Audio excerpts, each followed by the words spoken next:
家楼，杨坚，徐大哥，是有何变故吗？为何敢在此地见面？没事，你放心，是因为此处比较偏僻，较为安全。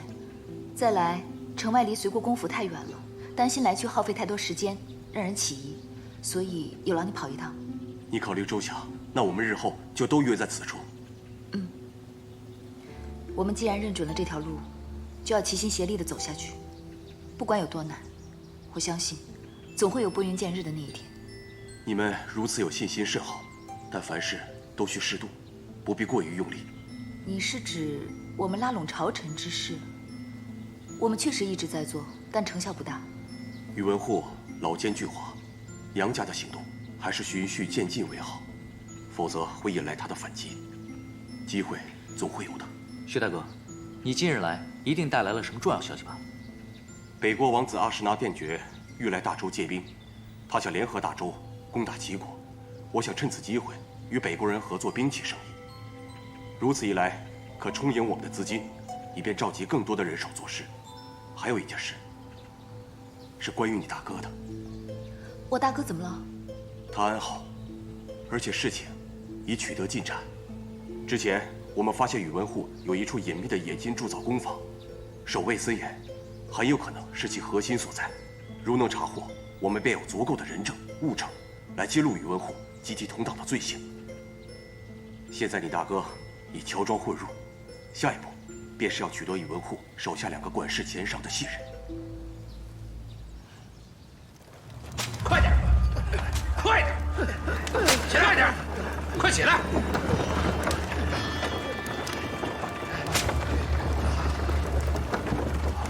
快点，往那边啊！都快点了！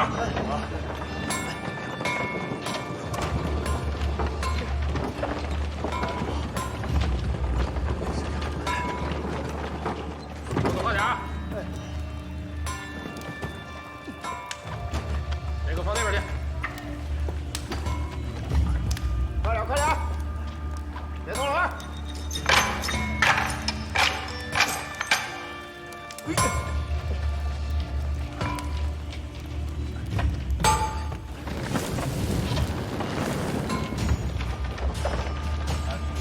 快点！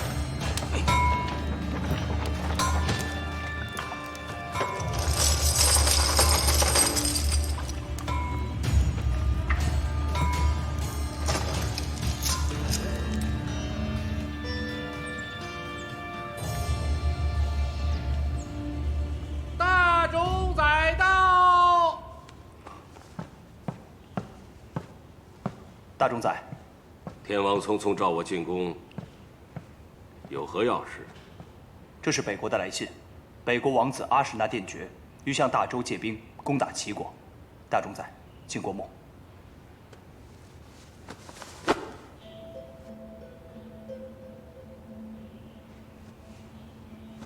天王以为如何？朕以为我大周刚与齐国打完一场硬仗，人困马乏，需休养生息。休养生息？天王难道不清楚我大周与北国的强弱局势吗？北国强于我们太多，他要我们打齐国，若我们不打，将来他们打的就是我们。当初大周与北国联姻，我便知道会有这么一天。大冢宰的意思是，此仗非打不可。还有别的选择吗？这场仗，想不打都得打。总有一日，我大周会强大到，让他北国不敢如此轻易对待我们。那大冢宰认为，这次派谁出征比较合适？这个就用不着天王操心了，我自有安排。我听说最近天王频频在临直馆与众公卿学士一起研习啊。想必大冢宰也是知道的。朕自小便喜读书写文，朕与学士在临直馆校勘经史，只是兴趣所致。大冢宰若不喜欢，朕不做便是了。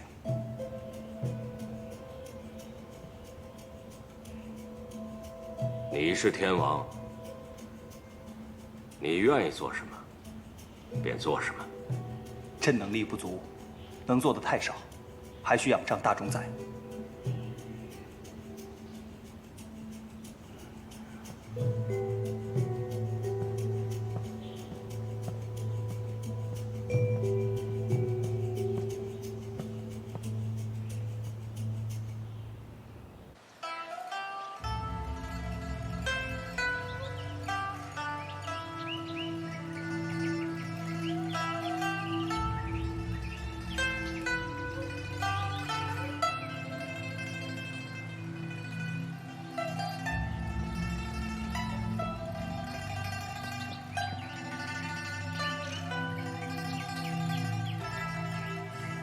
曲调倒是有模有样，不过却少了我北国乐曲特有的气韵。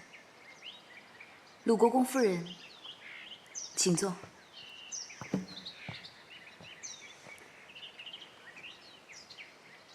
你找我来，不会只是想让我听你弹奏乐曲吧？这次请鲁国公夫人前来，是想请你帮我一个忙。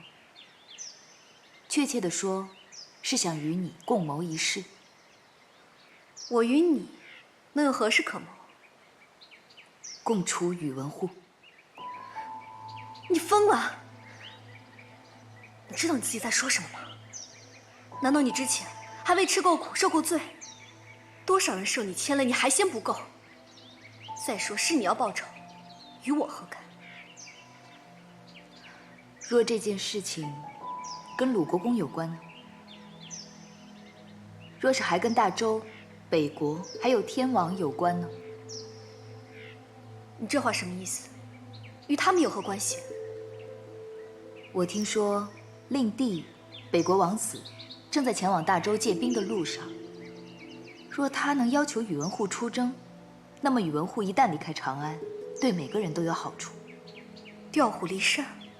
若是宇文护一旦出征，少则几个月，多则1年半载都有可能。届时，天王便能趁机培养势力，夺回王权。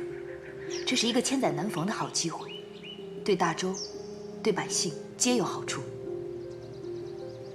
更何况你的夫君能有更多的机会施展拳脚。这宇文护虽然心狠手辣，可论打仗却算不得好。他若配合北国出征，这若是拖累了北国，若是宇文护被要求出征，以他的性格，定会带上最好的精兵良将，因为他一旦输了，不仅自己没有颜面，还会被北国问责，所以他定会竭尽所能地打赢这场仗。我曾听父亲说过，北国可汗一直反感宇文护在两国来往中表现出的强势。若是天王掌权，必定会采取较为柔和之策，这对两国都有好处。可此事事关重大，我虽是殿爵的姐姐，也未必有把握说服他，所以不能直说。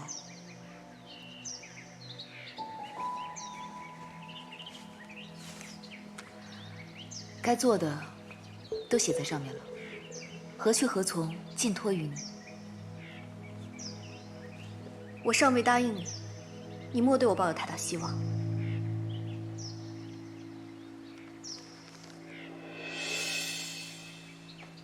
客官里边请啊！嘿嘿嘿嘿，哎，里边请，里边请。小二，客人来了，招呼着。嘿嘿嘿。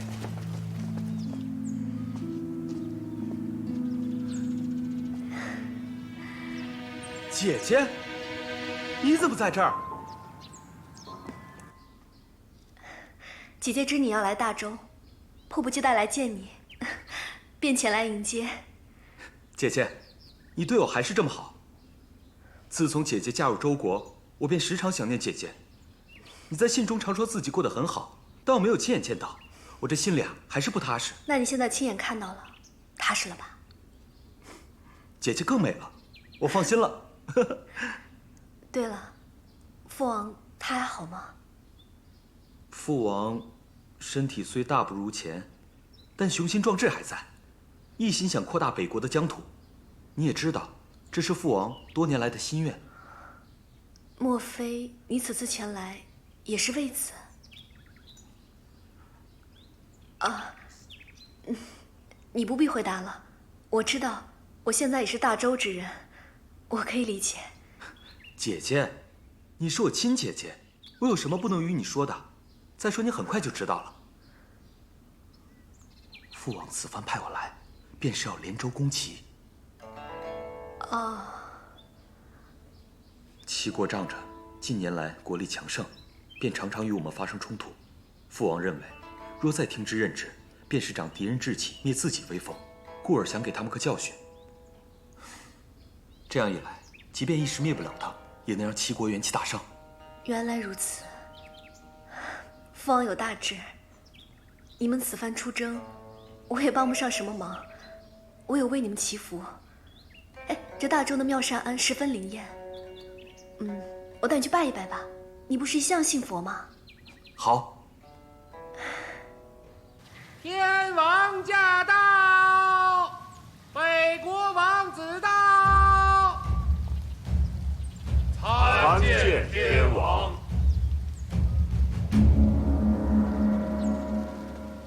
众卿免礼，赐座。大冢宰，您请上座。哼，什么身份便要坐什么位置？这臣子若坐在君王的位置上，岂不是君臣不分了？是。大冢宰为我朝宵衣干食，劳苦功高，理应上座。大冢宰，请。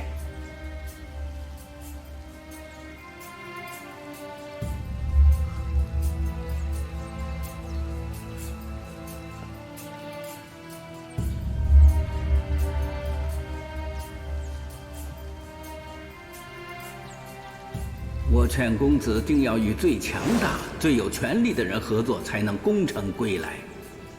有道是，山高云雾漫，只有拨开云雾，方能见红日。公子，可要睁大眼睛，好好看清楚啊！这个国家最有权力、最强大之人，不就是连天王都要礼让3分的大冢宰吗？天王果然是知礼仪、明事理的好君王，所以才有诸多忠臣良将跟随于你。想来此番我来周国的目的，诸位都已了然，所以我想知道，今日在座的哪位大将将与我一同发起？天王心中是否已有定夺呢？大冢宰，您觉得呢？臣以为杨将军乃最合适的人选。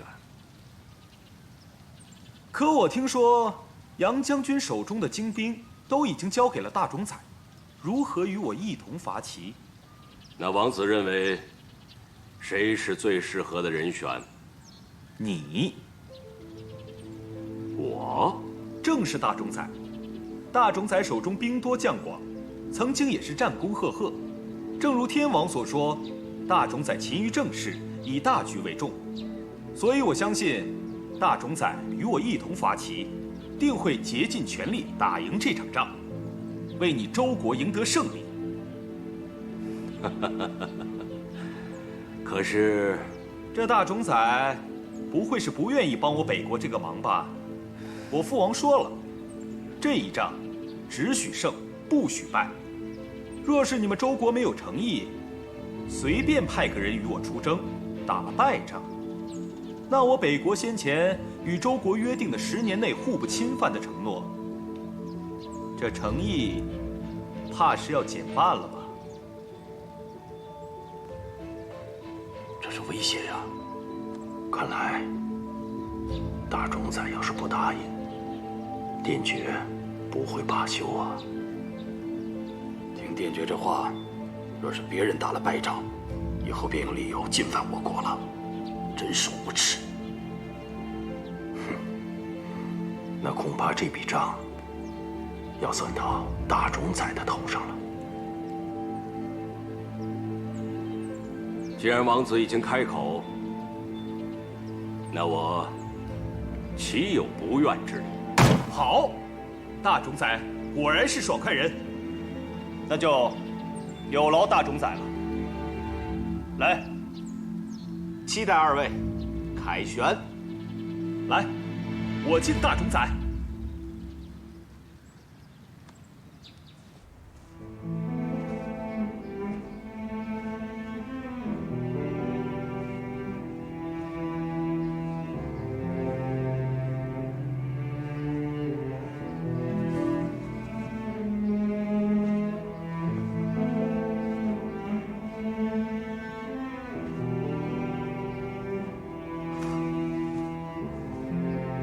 儿臣给母后请安。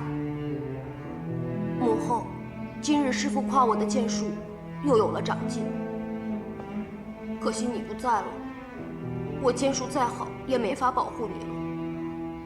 而且，他们说，那个奸人宇文护要父王甄选新后，父王也是迫不得已。母后，你莫要怪父王。待那个新后住进来，这里便不再属于母后了。儿臣也不能再来此处与您说话了。母后，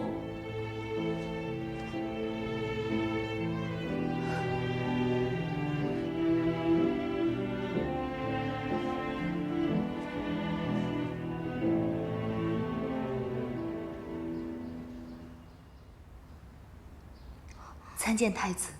姨母免礼，你怎么来这儿了？你也是因思念母后而来。我找天王商议事情，刚好路过这里。太子，你常常来此处与王后说话吗？太子，以我对王后的了解，她若在天有灵，并不希望你如此。为何？太子也知道，宇文护要天王甄选新后。听说，那宇文护的外甥女也会来参选。以你之见，这王后谁会当选呢？定是那宇文护的外甥女啊。若是你天天来思念你的母后，被宇文护的外甥女知道了，她定会不高兴的。她若是对宇文护说些什么，那你和你父王的处境就会危险了。那我该怎么做呢？或许你该学学你父王，以退为进。没错，伽罗说的对。参见天王。参见父王。你立了大功，免礼吧。大功。天王是说，这事成了？依你所言，朕在国宴上处处捧高宇文护，殿爵王子很快看出宇文护的地位，主动要求他出征。宇文护迫于压力，只好答应。伽罗，真是多谢你，朕现在可以松一口气了。回天王，其实伽罗并没有做什么事情，真正成就这件事情的，是天王你呢。不必谦虚了。来，这块令牌赐给你，见令牌如见朕。日后你若有事，可随时进宫，朕必定全力相助。伽罗，当初没能保护好独孤家和你姐姐，是朕之过。朕向你保证，从今往后，绝不会再发生这样的事情。天王，如今是新的局面，一切是新的开始，天王不必再为往事神伤。这块令牌，便是朕行使王权的开始。朕要你替你姐姐看着，朕如何夺回王权，做一个真正的天王，成为你们的后盾。伽罗，今日宇文护答应出征，你立了大功了。此事还要多谢你的夫人，是她说服了殿爵王子，若没有她的倾力相助，此事断不会成功的。你找过他？其实他是个识大体的聪慧之人，我只不过晓之以理，只说若是将宇文护调离长安，将利大于弊，他立刻就明白了。其实我觉得在他心里，他已经完全将自己视为大周之人，所以才会全力的帮助天王，也是为你考虑。你不用总是把功劳推到别人的身上，我知道出主意的是你。我只是希望你看到他的好。伽罗，无论如何，我总是希望你能过得好。谢谢你，我一切都好。我要回府了，你也早点回去吧。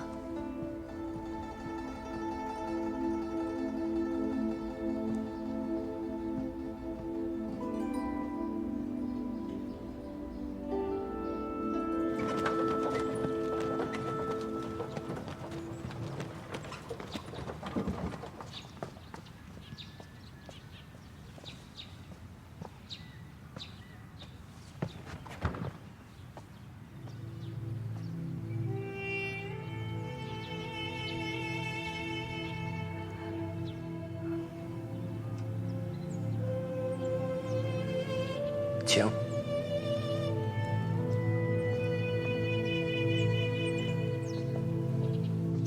那就真没别的办法了。哎呀，可这盛意难为呀！不要去，不要去，去了，回不来，回不来。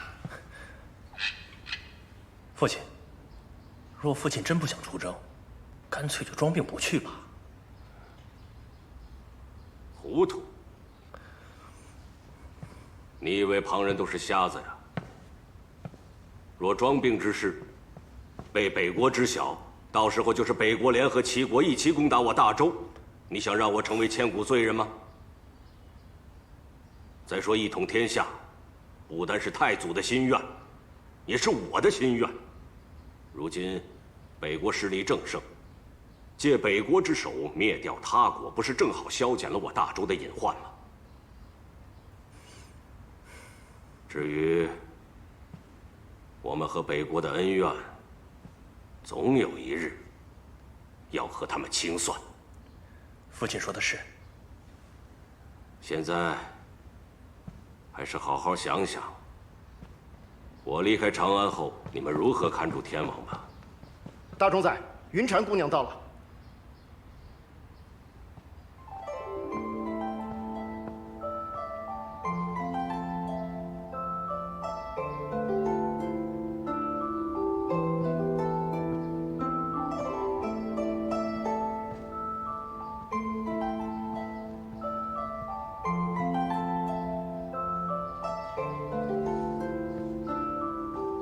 云禅，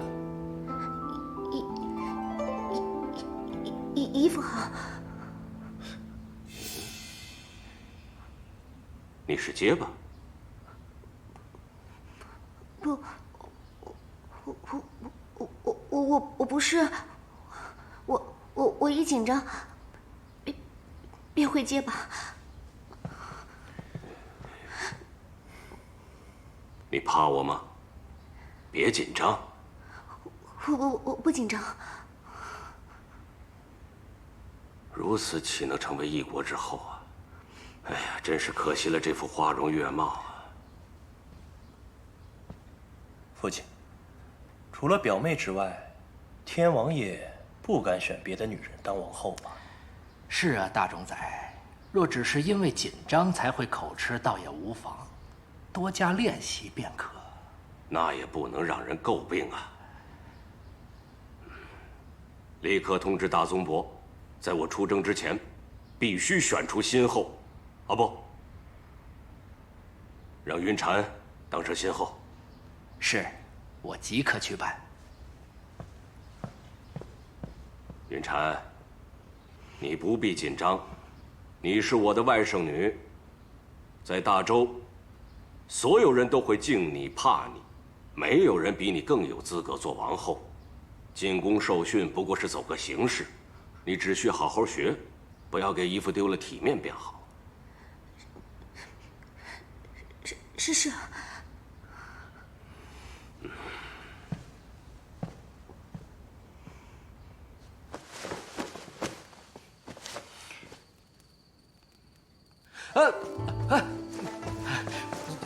家龙，我在更衣啊。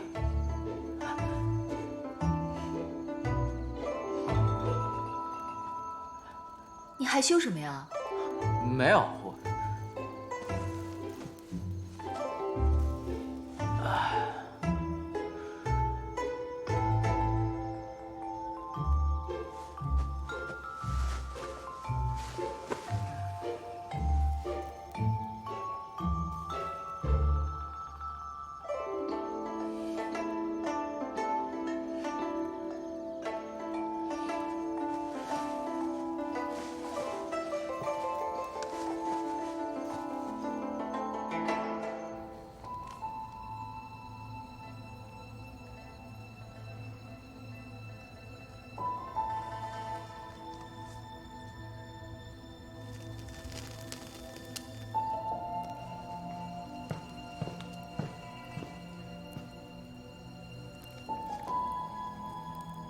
你在烧什么？没什么。做成这么大的事，为何不告诉我？他果真还是跟你说了。我是听到王兄和伽罗说话，他还说要多谢你呢。是他出的主意，我只不过是照做而已。他倒是会说话，还很会做人。你不必多疑，他确实说是你的功劳。我可不敢当。他来找我的时候，我也很是惊讶，一个女人竟谋划如此大事，将大冢仔都玩弄于股掌之上，我也不得不佩服他。他说你心向大周，深明大义，你们两个女人呢，还真是惺惺相惜啊。阿佑，其实我是为了你。我已在大周安家，这个家是你和晕儿的，我对晕儿视如己出。可是如果我能为你生一个我们俩的孩子，自然最好。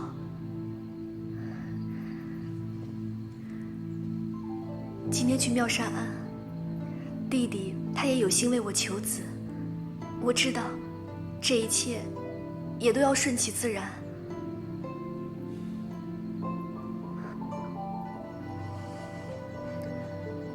阿勇，你是你，他是他，从此再无可能。深情不及久伴。我知道，或许我不及他聪明，可是我对你的心意无人能及。我愿意为你做任何事情，天塌地陷也都无惧。我倾心对你，也希望你也能温柔待我。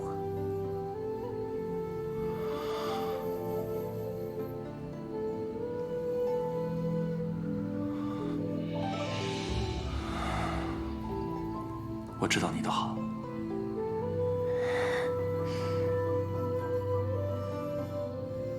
但你不是我想要的他。情爱里无智者，有些事情可以习惯，而有些人永远也放不下。人最难骗的，莫过于自己的心。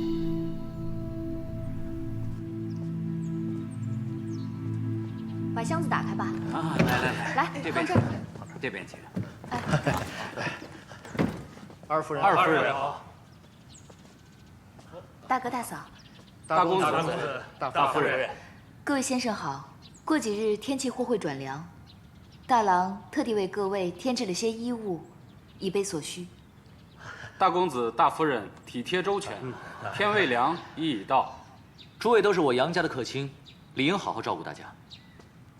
我张健说句由衷之言，这长安城的豪门富户，就杨家对我们这些门客最好，尤其是大夫人，待我们如同亲人一般。是。诸位离家在外，必定常思念家人。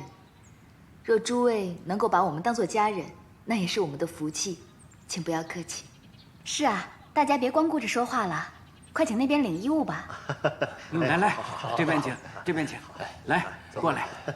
谢谢二夫人，谢谢，多谢，谢谢，谢谢。给。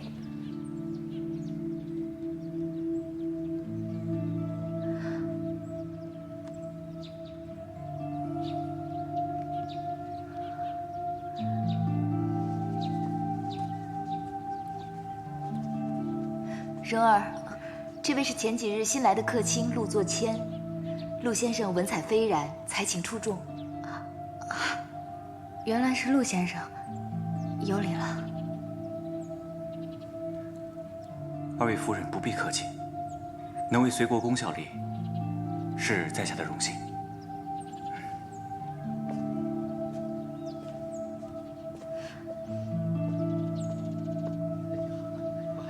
看我这个真没错，真的。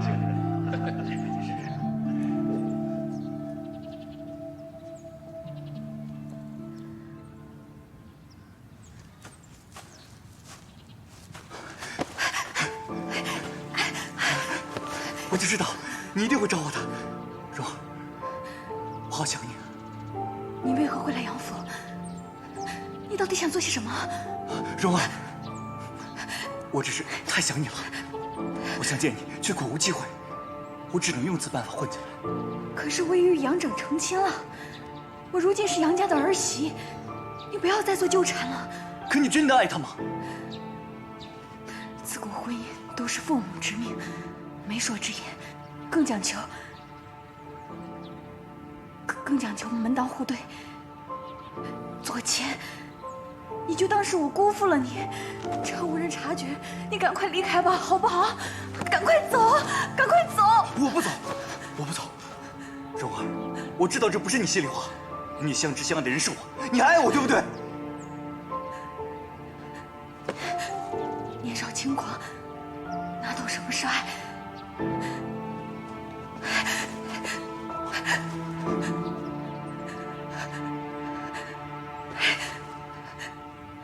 左迁，如今我只想做个贤妻良母，女人名声最要紧。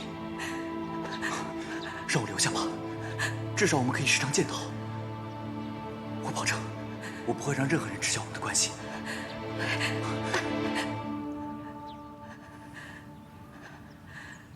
夫不贤，则无以育妇；妇不贤，则无以事夫。夫不育妇，则危仪废缺；妇不事夫，则义理堕却。各位都说说，所言何解呀？你来说。这段话的意思是说，女子应该听丈夫的话，不能不听话。此话之意为，丈夫若是没有贤德，则无法驾驭妻子；妻子若是不贤惠，则无法侍奉丈夫。你们可都记下啦？原来是个结巴，最简单的话也一窍不通，乡下来的吧？貌美又如何？你瞧她那身衣裳，怪模怪样的。就是，小声点，小声点，人家可是大冢仔的外甥女。哎，对了，姨母，前几日别人送我一把好剑，曾听母后说过，姨母以前也喜欢舞剑，待会儿我带你去看看。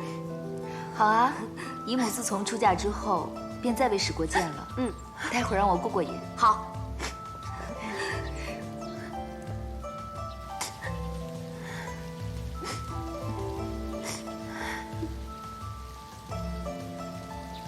姑娘，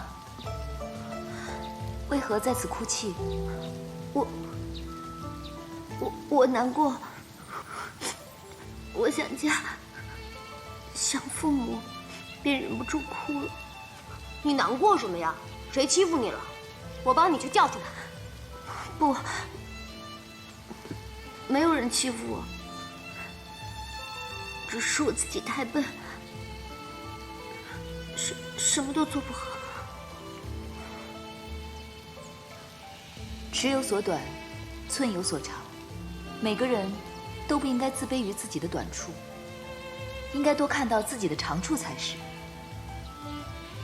哎，看你身上这件衣裳，纹饰很特别，甚是好看。这说明你眼光独特，是别人所不及的。真的吗？这身衣裳是我在家中自己做的，这布是我自己染的，花也是我自己绣的。旁人都说奇怪，只有你说好看。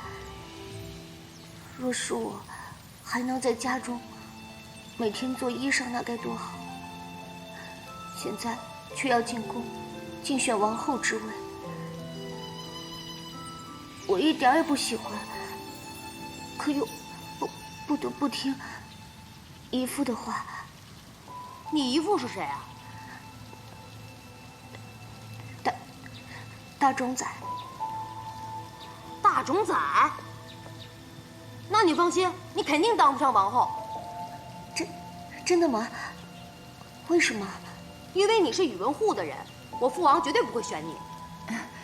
太子的意思是，你若不想当王后，没有人能勉强你。太子，你该念书了，走吧。嗯。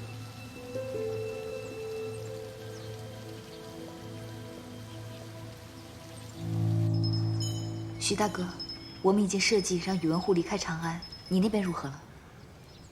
如今兵器生意已取得进展，我们的人手也在不断扩大。待宇文护一走，我便着手部署大家赶往全国各州郡，去调查宇文护党羽的贪腐及其他罪证，先将他的党羽一个个铲除。宇文护再树大根深，若是没了党羽爪牙，也终有变瓦解的那一日。现如今还有个问题，以我对宇文护的了解，即便他人在战场上，也仍然会随时盯着朝中，继续控制长安。当务之急，需尽快找到可信之人，随其发起，监视其动静。若有任何变故，立刻回报给我们，我们才好及时应对。可是哪里去找这个信得过的人呢？伽罗，我可以啊。我以士兵的身份隐藏在千军万马之中，很难被发现。即使被发觉了，我相信我也有办法与他们周旋。可是我觉得不妥。伽罗，没什么不妥的。你可还记得我曾与你说过，之前我跟智仙师太四处云游，见到过不少百姓，生活在水深火热之中，他们是那般无助，那般绝望，不只是因为天灾，更是人祸。在很早的时候，我便告诉我自己，若有机会帮助他们，我定会鼎力相助。如今这个机会就摆在我面前，我想我必须要这么做。你有如此大志，我定会支持。但有个人，他未必能答应。胡闹！你们呐，谋划这么大的事情，为何不事先告知我？万一出了纰漏，让那宇文护知道了，会带来怎样的后果啊？还有你，竟然想着要跟那宇文护出征，还要监视他。届时被他发现你在他的军中做一个小小的兵士，他不怀疑你的动机才怪呢。要知道，那可是战场，刀剑无眼，凶险万分。你想打探他的消息实属不易，可是他要加害于你，那是再容易不过的事情。父亲，所以我也经过深思熟虑，我也有我的想法，我也有我的志向啊。好了，不要再说了，我是不会让你出征的。这盘棋太大了，你们必须好好的想清楚，不要做下棋的人不成，反倒成了别人的棋子。都回去歇息吧。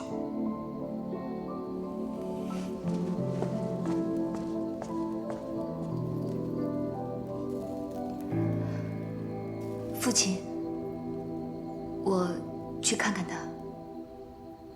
去吧。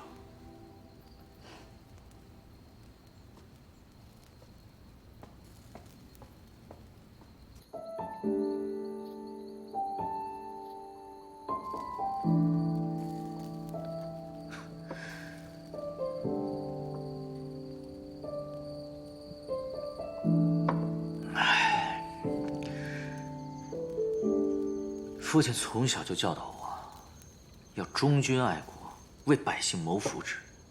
可为何他儿子选择从军的时候，他却要反对呢？因为，他不仅是大周的随国公，更是你的父亲啊。作为父亲，最关心的便是子女的安危。他自己可以去尽忠报国，但是，若要他以子女的性命作为代价去救国救民，即便是圣人，也会犹豫的。那你为何就可以毫不犹豫地支持我呢？因为我是你的妻子，我可以跟你同生共死。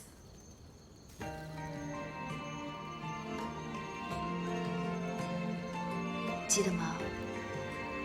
你跟我说过，不能同生，唯愿共死，忠贞不渝，永不变心。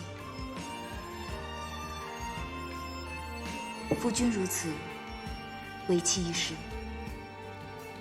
请夫君喝了这杯合卺酒。霜，天涯路，对咫尺荒凉。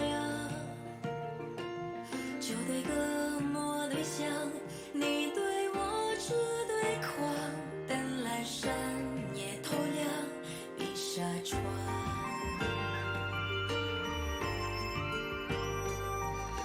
人世间的恩怨，总填心上熬旧人呀，会经历泪滚烫，落魄无着破天浪。小龙。